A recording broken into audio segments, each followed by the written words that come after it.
Hi everybody, all my followers, be welcome to another video. So this video today is on a 2009 Peugeot 308 with the 1.6 petrol engine. And when this car was dropped here, I would say about 4 days ago, the complaint was the following. Well, it was two complaints. One was engine light on, which apparently was not on before, according to the owner. The initial complaint was that the gearbox, despite that the car is driving absolutely fine, according to the owner, there's a message coming up for a gearbox fault, and that's about it really. But the engine light was not on, according to him. Was only the engine light only came on after he initially spoke with me about the gearbox. Nevertheless, we're going to try to tackle both problems. I might do separate videos, depends on what the problems are. And this being a gearbox, an automatic, it might be that I might not even be able to do nothing with the gearbox fault. But let's kind of plug the machine, do an initial scan. I might go for a test drive, maybe, depends what the scanner tells us, and we'll go from there. So let's kind of plug in the machine and see what codes we have. Okay, and I haven't started the engine yet, so let's kind of see what the engine ECU has to tell us. It's already on.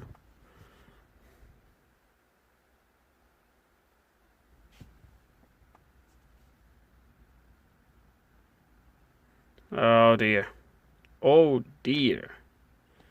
Control, thermostat, consistency, camshaft, dephasing, fault. Okay, these cars are known for these problems, so it might be that this is a timing chain, or it might be I'm already jumping ahead of myself. And to be honest with you, there is a quite good chance that the gearbox faults are. Ooh, okay. So the clutch is slipping. Okay. Providing these are true codes, this is my faults. So let's gonna start the engine and see what we have. Check out some live data perhaps. Okay, so trust me on this. I've cleared the fault codes on the engine. Had the engine running here for about 5 minutes, maybe a little bit more, and no faults came back. So no faults for the engine, no faults for the gearbox. But that was me here stationary. Now, before I go out for a test drive and look at some live data, and while the engine is cold, mainly, I want to do two things. One is make sure I have a pulse, or I have my exhaust solenoid being commanded by the ECU. So make sure I have a pulse in there. First. Second is to test the valve. If I have pulse in there, I want to test the valve. That proving okay, then yes, we'll go for a test drive. So I'm going to take through the procedure to test those solenoids or to test the signal, etc. And we'll go from there. I don't think I'm going to be able to fix either fault, but if we can get to the bottom of it, that will be good. If I can tell the person, the customer or the owner of the car, roughly what the problems are, that will be good enough. If it's a clutch on the gearbox, if the clutch is sleeping, I'm not going to do nothing here. Neither if is the camshaft, the camshaft dephaser, or the timing chain. I'm not going to touch that here. As you guys know, I don't get involved on that sort of stuff. Not because I don't like it, but I don't have locking tools or anything like that. And working like this on the outside, I don't really like to do that sort of stuff. I have plenty of work on my area, kind of. So yeah, enough talking. Let's gonna do it. Okay, and might be a little bit noisy, but as you can see, my valve is being commanded, and sorry, it's gonna be too noisy in there with the test light, because it's a filament bulb in there. when I touch the 2 wires that comes to the valve, because the pulse is so quick, it's not enough to actually completely glow the filament on the test light. But when you put it and you leave it, I can start to see the filament start to glow. On the camera I was trying, it was very difficult to see, but definitely, so all I was doing by putting the test light as well is loading the circuit, not just trust the signal in there, but also load the circuit. And indeed there is voltage in there. There is 12 volts in there. You can see that by the scope or on the scope, and I can see that on the test light, so which means my valve is being commanded properly. So control side looks like it's okay. I'm gonna now remove the valve, just check it, make sure it's opening and closing, make sure it's clean, etc. And that proving okay, as I said, most likely is going to be a dephaser or a timing chain. Maybe the timing chain is stretched a little bit or something like that. Going to be something along those lines, I believe. As you can see, the moment the engine light is off, gearbox, we're going to see when we drive the car.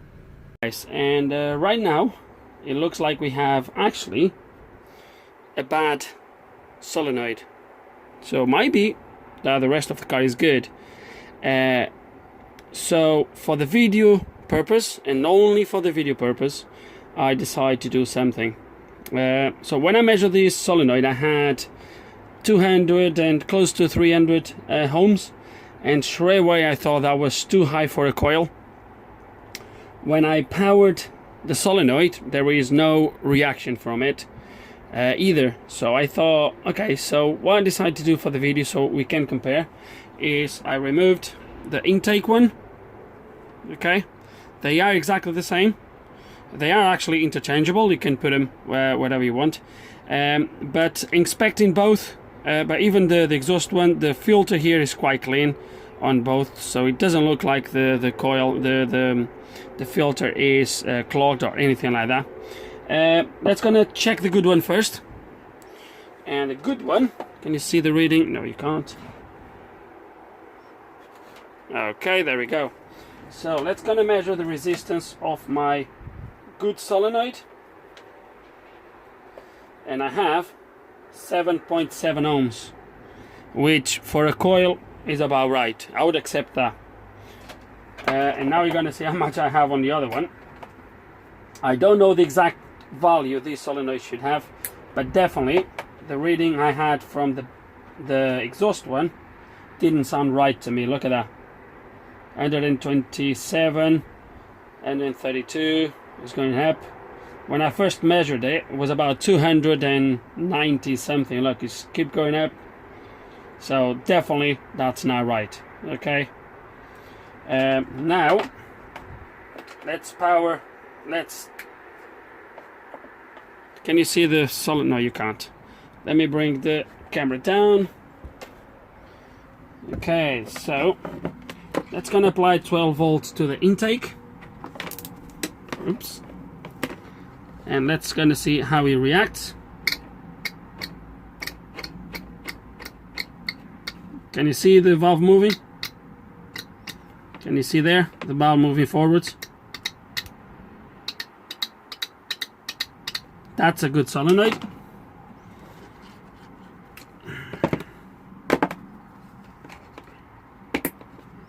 Now I'm gonna apply the same 12 volts to the exhaust one. They don't have polarity, it's just a coil, doesn't matter how you power it. Can you see that moving? Really extreme, look. And now it's gone. Now it's not moving at all. You see? It was slightly moving at the start, and now it doesn't move at all. You see? That's it. You might think, well, it might be stuck. No, he's not. Look at that. Look how freely he's actually moving. He's moving absolutely perfect. No problem at all. As that one is as well. As I've showed you earlier. So same thing on that one. But this one, as you have seen, is not moving. So I'll show you again just for curiosity. So 12 volts on this valve, There we go. No reaction from the valve. Let's do the same on the intake one.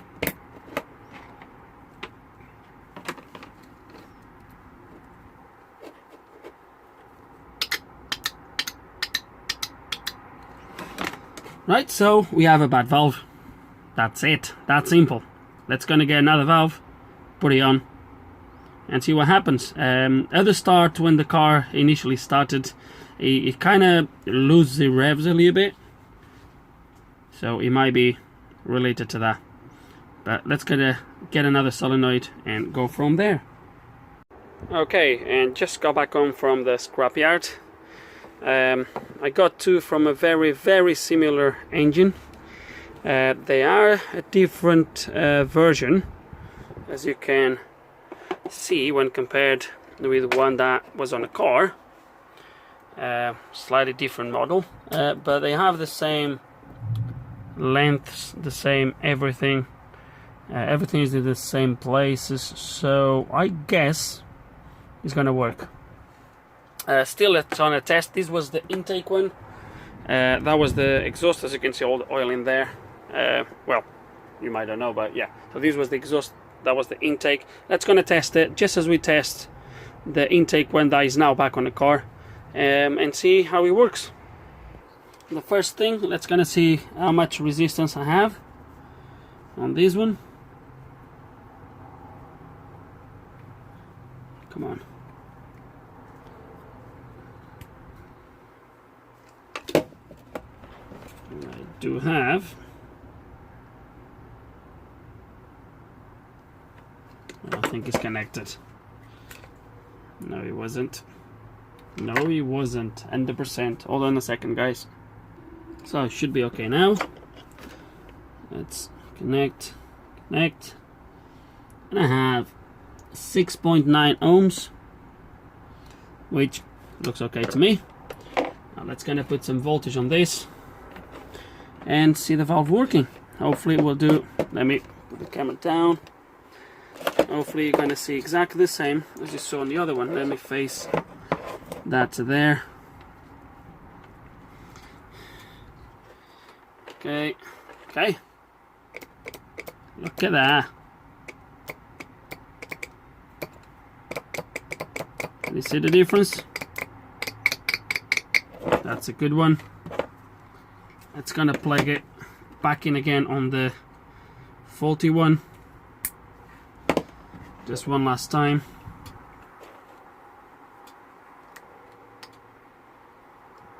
And he moved once, and that was it. Okay, so let's gonna fit the new valve, give it a clean before, put it in, and see what we have next. Okay, newish solenoid fitted, and now let's gonna start the car and see how it runs. Okay, so let's gonna start it.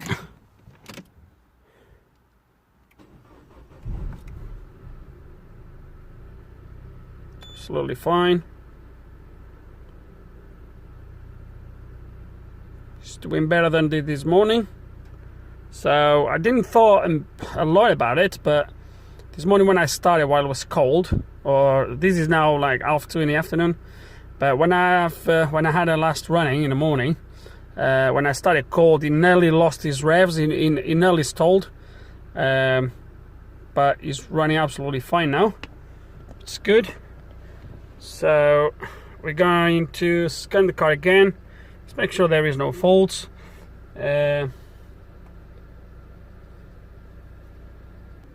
Okay, and my fault for my exhaust camshaft dephasing is now intermittent, which is good.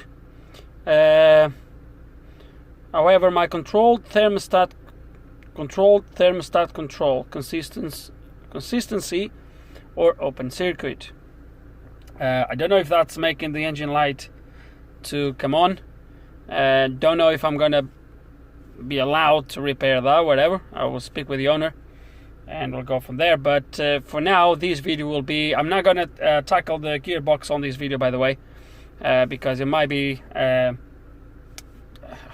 because tackling two problems on the same video, you know, then will be difficult to get people to watch and find exactly what they are looking for. So I'll leave this video for that. And now, yes, now I'll go and test the car, go for a test drive, and see if we find anything. But for this video, that's it, guys. I'm really happy with the result.